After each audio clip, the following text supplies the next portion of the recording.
In the name of the Father, and the Son, and the Holy Spirit. Amen. Glory to Jesus Christ.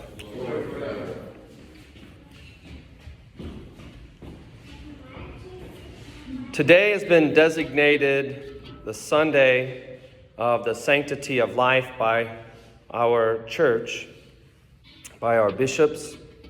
And as such, I thought that I would give a homily on the sanctity of life. Originally, I was going to be serving with Father Paul, and he had asked me to specifically speak about the sanctity of life. And I've done that actually a number of times over my years as a priest, given homilies about the sanctity of life. And so not only is it the Sunday that we celebrate the sanctity of life, but I had already prepared a homily for the sanctity of life as well. The interesting thing, I think, that I found out in my life, one of the most interesting things actually, has been what it takes for something to be the kind of the most radical thing I've ever done. You know, as somebody who used to have, crazy hair, mohawk, and dress crazy, I thought, well, surely some of the things that I did were really crazy in that sense. Certainly they seem as unusual to most people in the world.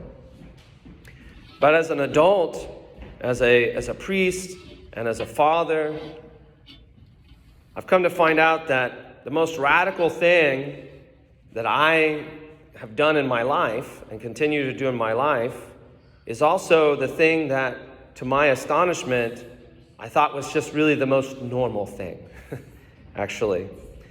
The most radical thing that I've ever done in my life thus far, from what I can tell, and there's no indication that it's going to be less radical as time goes on, is to get married and to have children. Not concerned about, how many children I'm going to have or not, but following the church's teaching of embracing children and not doing anything to stop to have children.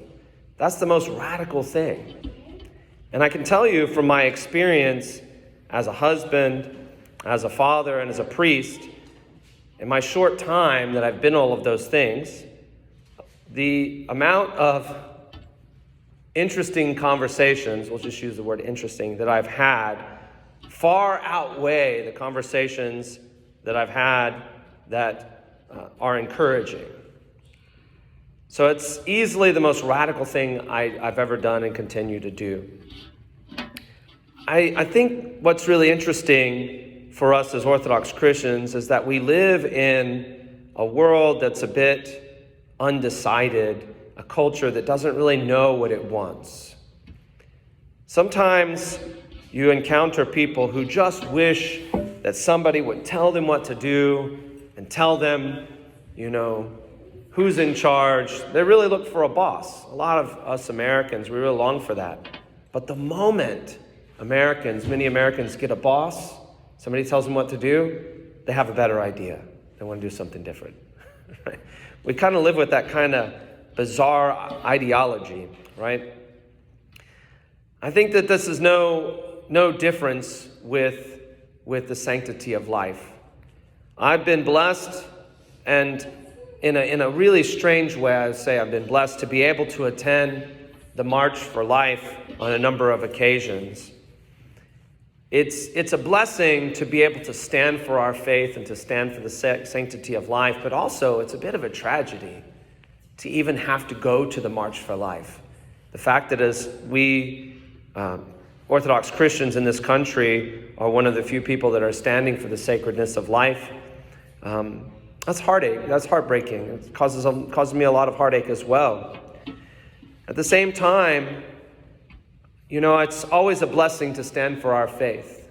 And I recall something that happened to me at one of the March for Lives that I went to, the marches I went to, when my oldest son was very young, and actually there was a little bit of snow, as a matter of fact. It was really cold.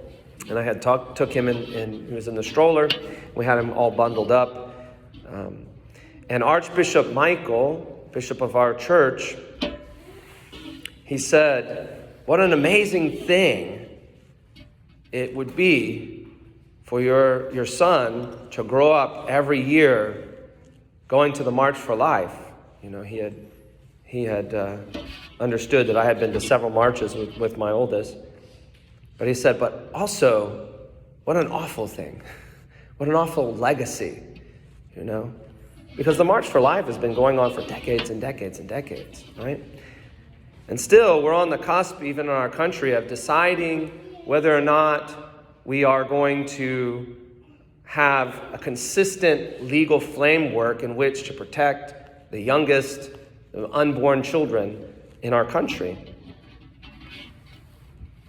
Even as Orthodox Christians, I think we can make, aside from our own belief, our own religion, divine revelation, the things that we've been taught by Christ, I think we can make an appeal on a purely rational basis, on a historical basis for the sanctity of life.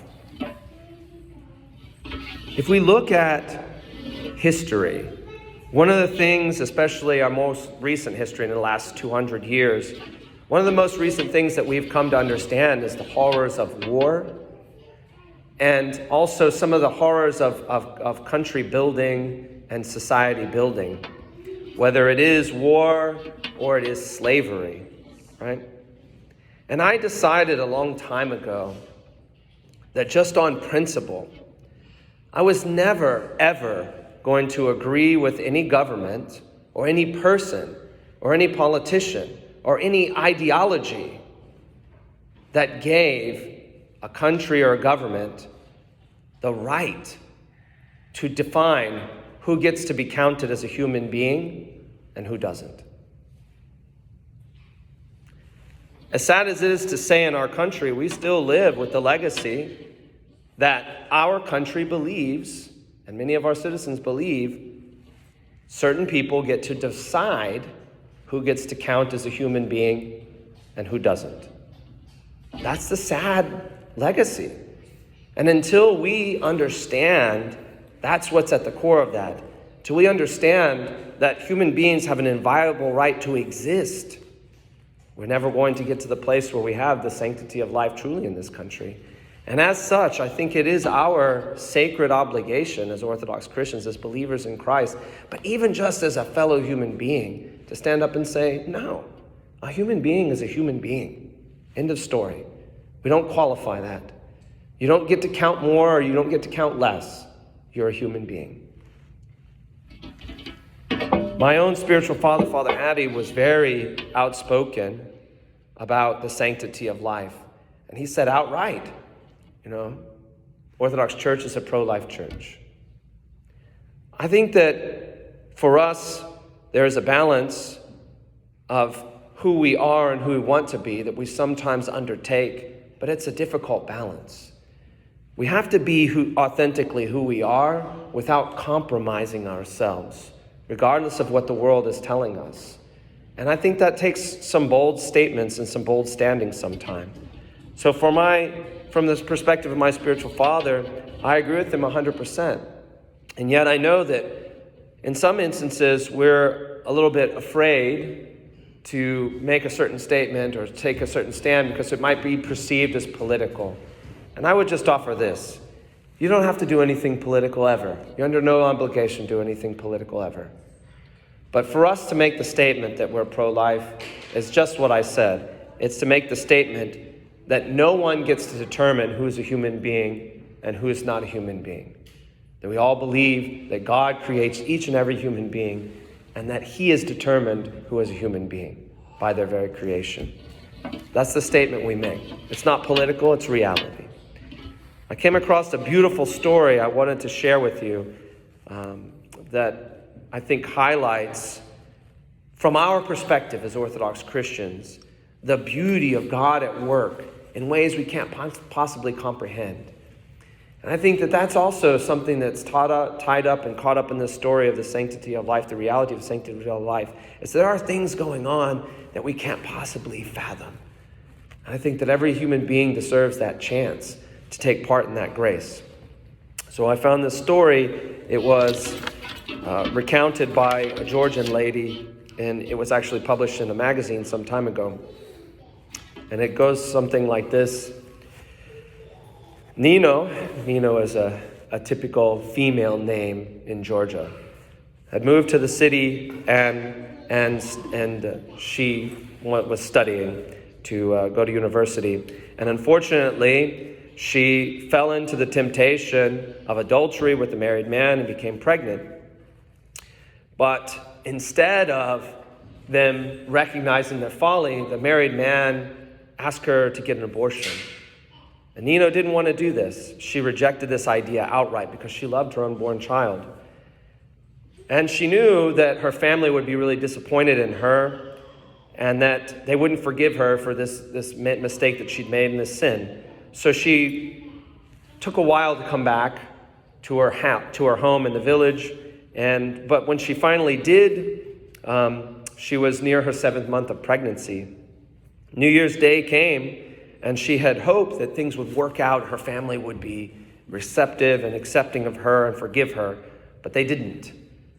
Instead, even her own mother wouldn't even defend her or forgive her. And her mother told her, everybody is resting now, and we're all asleep, and they won't pay attention to us. Right after Christmas, I'll take you to a midwife, and you can have your baby in secret, and then we'll give it away to somebody. We'll sell the baby to someone. It's a good thing because there's a lot of childless people. And so it won't take long for you to find somebody that would purchase this baby, give you some money to help you out. Instead, Nino was really distraught by this, so she decided she's not going to do this. She decided to run away. And on Christmas Eve, that's what she did. So she walked in through the woods, and she wasn't even feeling cold. She wasn't afraid, but she was going through the woods, and there's snow everywhere. And finally, she walked out into this grove. It was completely dark, and she saw a house in the distance. There was a young man standing in the doorway, and Nino looked and called out to him. So this young man moved in direction, and he couldn't really see her, but he said, "Who are you? I don't recognize your voice." She said, "I'm not from around here. I run away from home." Right? The man couldn't really see her, but from the darkness, it was so dark. But the young man shouted, "Mama, it's a Christmas mechveli." Mechveli is like a guest that you have in a Georgian custom. Somebody who comes to your house on Christmas Eve, and you invite them in. They may be expected, they may not be expected, but they're a guest. So he said, "A Christmas mechveli has come to us." And he invited her in. So he didn't really pay much attention to her, which was really odd for her, and she didn't understand. So he's like, he just can't, I don't know what's going on with him. He's just not really paying attention to him, but he's talking to his mother and invites him in. He's kind of motioning to her. And out of the house came a middle-aged woman, and she had been preparing food, so she was all covered in flour and things like that. They led her into the house, and they fed her, and they listened to Nino's story. And finishing her story, Nino said, "I won't give my child away. I love him, and I will die without him. But I don't know how to save him. So if you allow me, let me spend the night here, because if I go out, I'm probably going to get sick in the weather, and God will reward you for your kindness." And the man said, "Mama, the Lord has sent this girl to me after many years of suffering." And Nino sat and listened to the amazing story of this man. 4 years ago, I was the happiest man on earth. I loved a beautiful girl, and she was already pregnant. We decided to have a wedding after Christmas. We greeted the new year together. I took a rifle outside to shoot it at 12 o'clock, but it exploded in my hands. The doctors could not return any of my sight to me. When my fiancée heard the diagnosis, she got scared of living her life with somebody who was blind and an invalid and broke off the engagement. I begged her to have the baby and give it to me to raise, but she decided not. She had an abortion. It's hard to describe my suffering in words. Only my pity for my mother kept me from suicide. Do you believe in miracles? After all, it's no accident that after all this walking and all the way in the darkness and the snow, you came knocking at our gate and no other. I dare not ask you to stay, but please let me help take care of your baby who is about to be born. So the man was blind. At this point, Nino had tears in her eyes. She was crying, and she kissed them and hugged them, and they spent Christmas together, the man and Nino and the mother. And in the morning, Nino started having pains, and she was concerned because the baby was only 7 months old, and it was too late to go to the hospital. And so she was having birth pangs. She thought, oh no, the baby's coming too early. The man, whose name is Tedo, his mother, Tamara, they set about helping her to give birth. But the mother said, I'm not a doctor. I'm only a veterinarian. I can't help give birth. But the baby was born by morning, and everybody was well. Tedo called a doctor, and he looked after the mother, and he looked after the child, and they were fine. Everything worked out. So Tamara set the table, and Nino wanted to name the baby after the man of the house. But the blind man asked her not to. He said, since God has given you such a great gift this day, it's better that we name him Christo. Christo is a Georgian word that means God's, or belongs to God. This one belongs to God, right? So his name would literally mean something like, I belong to God, or I am from God. 30 years have passed since that day, and everything worked out for the best. Tedo and Nino got married. They had 3 more children after Christo, and the eldest went to school and became a doctor and married. His primary plan was this, to operate on at least one of his father's eyes to give him back his sight. And Tedo believes in him and hopes because he knows that nothing is impossible. I think this is not only a beautiful and moving story, but it shows we never know what the grace of God is at work in the lives of people, how it's going to turn out. But if we have faith, we know that God will amplify that faith and turn it into something wonderful. I don't think the point of this story is to feel bad for anybody, or to point the finger at anybody, or to be angry with anybody, but to understand and to show the power of love, mercy, compassion, and forgiveness. Whatever mistakes people have made in life, whatever they've done wrong, God is a God of love and mercy and compassion. And I think that a story like this highlights that. Everybody in the story is broken. Everybody has done wrong. They've all sinned. But God's mercy and love and compassion does something wonderful. He takes the faith of the people in this story. He takes their faith and transforms it into a huge blessing. And that has a profound impact in ways that we'll never understand. I think finally, this is exactly what we have to understand about the sanctity of life. Each and every one of us, we're wonderfully created by God. And as such, we're God's precious creation.